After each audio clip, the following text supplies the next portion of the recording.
Hello friends, and welcome back to another video and a special big hello if you are new. Today I'm going to be sharing with you the books that I read in April. I read 6 books in April. I read 3 physical books, 2 ebooks, but they were short stories, so maybe you don't count that, but I do. And I also listened to 1 audiobook, and again, maybe you don't count that, but I do. So anyway, let's get into it.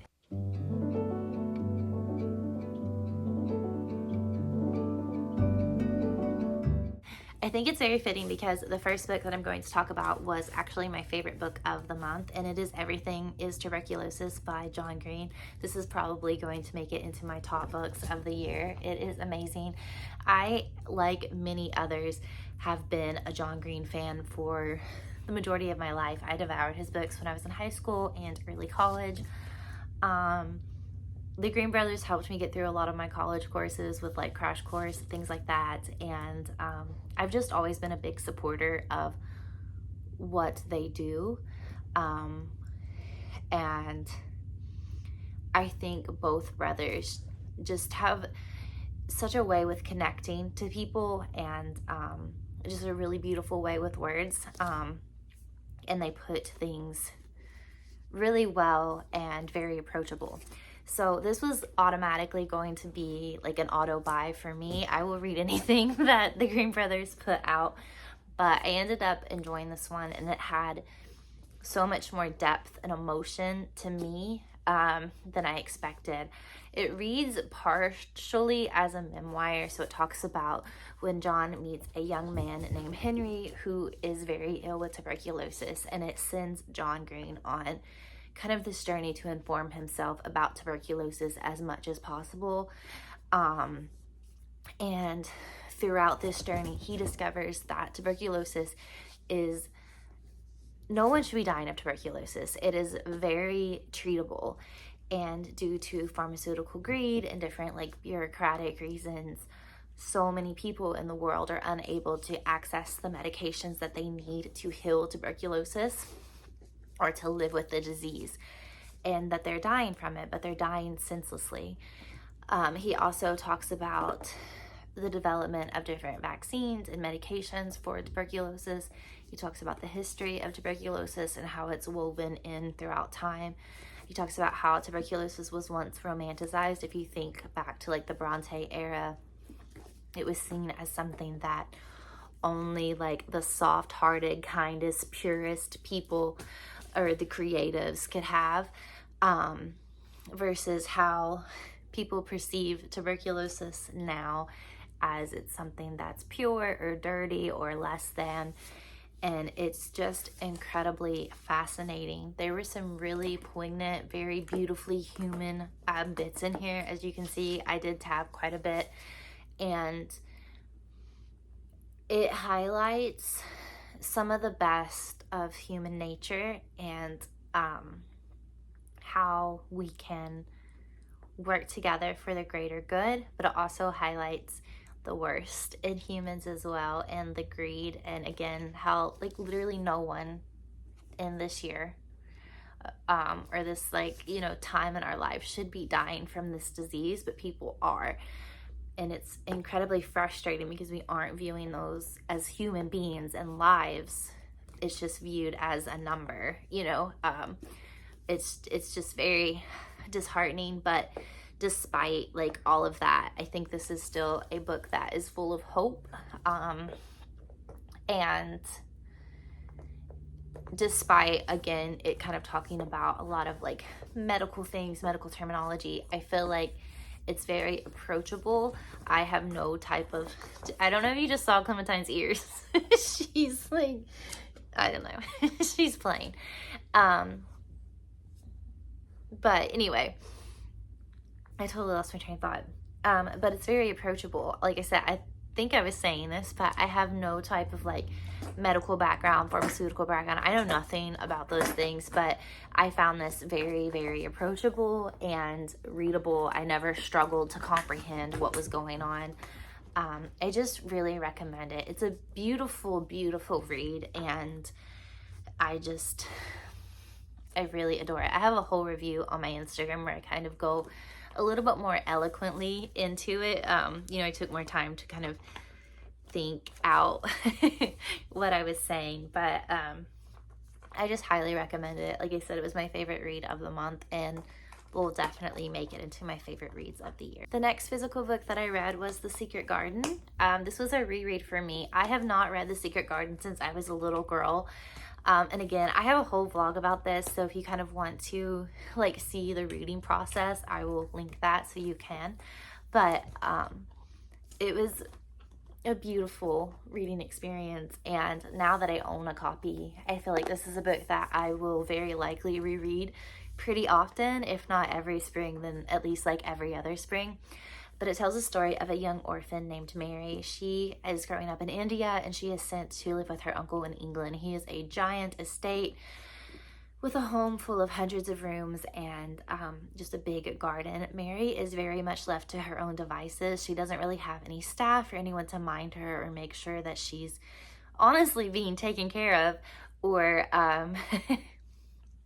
like, you know, being educated or anything. So she just gets to run around this giant estate. And one day while she's in the gardens, she meets the gardener, who tells her about a garden that is hidden within the gardens that belonged to her late aunt, who passed away, and her uncle pretty much buried the key, locked the gate, and no one has been in it since. And Mary sets out to find it with some other kids that come into play in the story. And once they find the garden, she works on bringing this garden back to life. I adored rereading this so much. It was a 5-star read for me. And again, it's one that I will definitely continue to reread over and over throughout my lifetime. I love the symbolism of how gardens and nature and flowers can help us heal, and how important they are and how they can bring us together.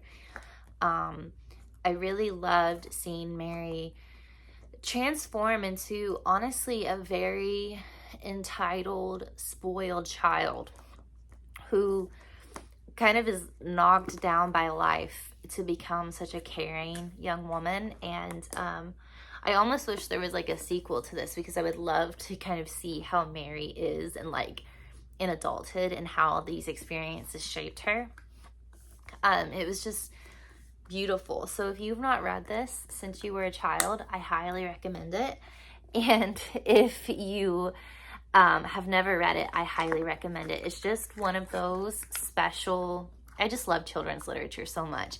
And it is definitely one of those special like children's books that as an adult, you get so much, if not more, out of it than you would as a child. And I just really, really recommend. The last physical book that I read was Say You'll Remember Me by Abby Jimenez. This is her new release, and I also have a vlog kind of talking about my reading experiences through this one, so I will link that too if you are interested. This tells the story of a couple, and they basically meet and they go out on a date, and they have the most beautiful, like just instant connection to one another. And it turns out the next morning, our main female character, Samantha, is moving pretty much like thousands of miles away, and they have to try to navigate their relationship from the get-go from long distance. So Samantha is moving back to California to help take care of her mother, who has Alzheimer's, and she's within the stages to where she just cannot function in reality, and she doesn't remember Samantha or anything. And so she's struggling with that. She cannot, put her move on hold to explore this relationship. And Xavier, who is our main male character, he came from a very abusive childhood, and he is a veterinarian. So he's opened his own clinic, and it's very important to him that his clinic is successful, because he kind of wants to prove to his parents that everything that they said about him was wrong. So again, he cannot just like up and leave his practice. And he also doesn't, neither one of them have the financial stability or the work conditions or life conditions to travel back and forth to one another. I really enjoyed this book. It's probably my favorite Abby Jimenez book that I've read so far. I really liked the couple. I think sometimes when I read romance books, I tend to like one of the characters better. Like I like the male lead better or the female lead better. And it's really hard sometimes to fully root for them together as a couple, because I typically like one a little bit better than the other, but I really loved both of the characters together so much. Even though it is kind of like a cliche Taylor Swift lyric as the title, I think it was really fitting with how the couple was battling long distance, and also just in terms with Samantha's mom and how she, it was losing her memory. So I thought it was still like very fitting with the book. I will say that I've seen quite a bit of like negative commentary on this book, which really surprised me. There are a lot of like pulp culture references, and that's not something that bothers me, but if that's something that you don't enjoy, then you probably wouldn't enjoy this one. But again, that's not something that bothers me when it's referencing like TikTok trends or things like that. Like, I know that can age a book, but I don't know. I didn't enjoy, or I didn't that's not a right word, disenjoy. Anyway, I still enjoyed it regardless of those things. There was a little bit at the beginning where the male lead was compared to Rhysand from ACOTAR. Honestly, like 5 times within 3 pages, and by multiple characters that had like no connection together, like they weren't having a conversation. It was like 3 different instances by 3 different characters, which was a little bit too much for one. I feel like Rhysand is in a league of his own. I don't think that there is a comparison to him. I never pictured Xavier like Rhysand at all. So that was a little bit too much, and I feel like the editor maybe should have cut some of that. So I feel like that might have been maybe what gave some people the ick kind of starting off. But I enjoyed this one, and Abby Jimenez isn't my favorite romance writer by any means. So maybe, my expectations were a little bit lower, but wherever my expectations were, they were definitely, my expectations were like it succeeded my expectations, I guess I could say. So take that as you will. I do recommend it. I thought it was cute. I thought it was sweet. I thought it was funny. So I don't know. Moving on to ebooks, like I said, I read 2 short stories, and they were by Alice Hoffman. So I read within the Bookstore or Bookshop Keepers. I don't know exactly what the series is, but they are a collection of short stories put out through Amazon Prime. I read the Bookstore Wedding and the Bookstore Keepers, I believe, the second and third one. I read the first one quite a few months ago, and I didn't love it. I found the characters in the story, honestly, to feel very much like practical magic, and that the 2 like sisters that were the leads in the story felt like caricatures of the practical magic sisters. You have one that has ran off into the world trying to seek love, and it didn't work out, but now she can't go back home, yada yada. And then you have the other sister who married, stayed home to take care of the family business, yada yada. Husband dies tragically. Like, it felt so much like practical magic. I just didn't really enjoy it. But I really like to read short stories if I take a bubble bath. I think they're the perfect length to like really kick back and relax in the bath. So I ended up reading them, and I will say that the next 2 books really were pleasantly surprising to me. They were kind of unpredictable. There were some twists in there that I really enjoyed. I feel like now that I've read 3, the relationships with the sisters is very sweet, and it does feel different than practical magic, and you have kind of your side characters and their journeys too, which I also really enjoyed. I don't know, they were very solid, very enjoyable reads. I think that there is a 4th one coming out this month maybe, and I will definitely be reading it, because like I said, it ended up just being really cute and sweet, and just a really like lighthearted read. I always love Alice Hoffman and her magical realism, and I loved the magic being tied into a bookstore and set in like this New England town and stuff. It just really kind of fits the mark, I think, in terms of that. So I definitely enjoyed these 2 a lot better than the first one.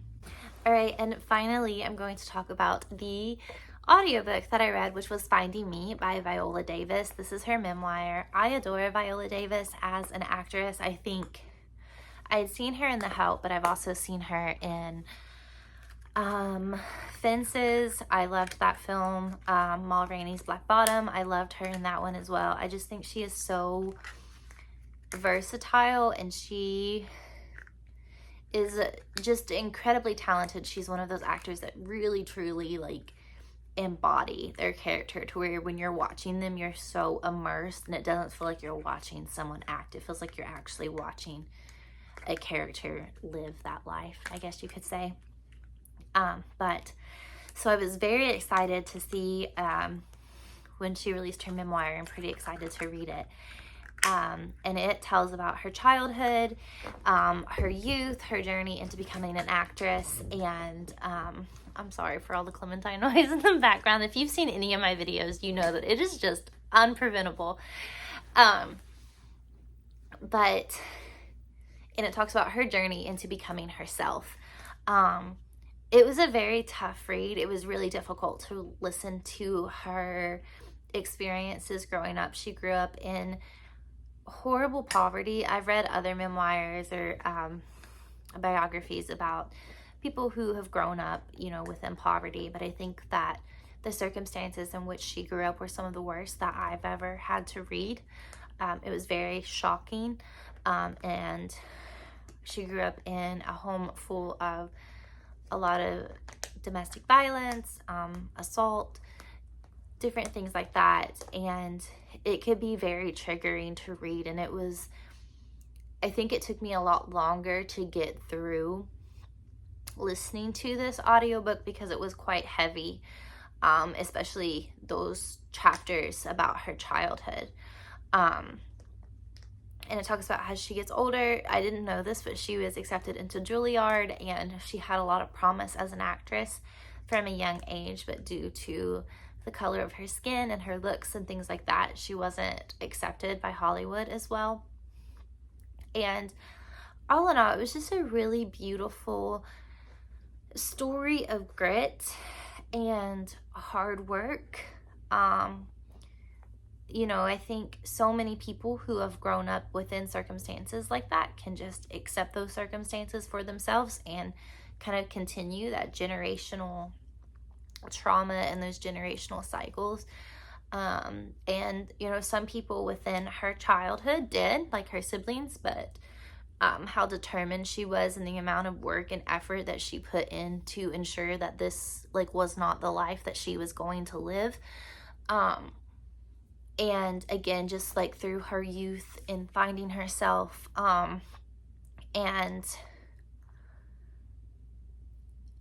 again, it really is just a testament to grit and hard work and faith. And it's, like I said, it's very heavy, but it's very beautiful. And I know that it is a memoir that I will be thinking about for a long time. It's just, I really, really highly recommend it. I feel like I learned so much, and, you know, we read to have different experiences.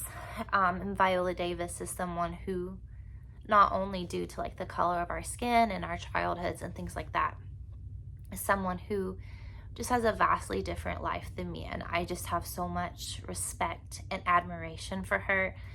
I admire so much the bravery that it took and the really like tearing oneself open in the way that she did and exposing kind of your dirtiest secrets and such vulnerability and telling her tale. I just really admire and respect her so much for that. And I hope that I'm putting it into words. Like, I hope my words are really portraying just how impactful this story was and how important it is for people to read and to experience. It was really great. It was a 5 out of 5 star read for me, and probably one of the most inspiring memoirs that I have ever listened to. All right, friends, that sums up the books that I read in April. I'm off to a pretty good start in May, so I can't wait to talk to you about the books that I'm reading then. But that's pretty much it. I guess I will see you guys in another video very soon. Bye.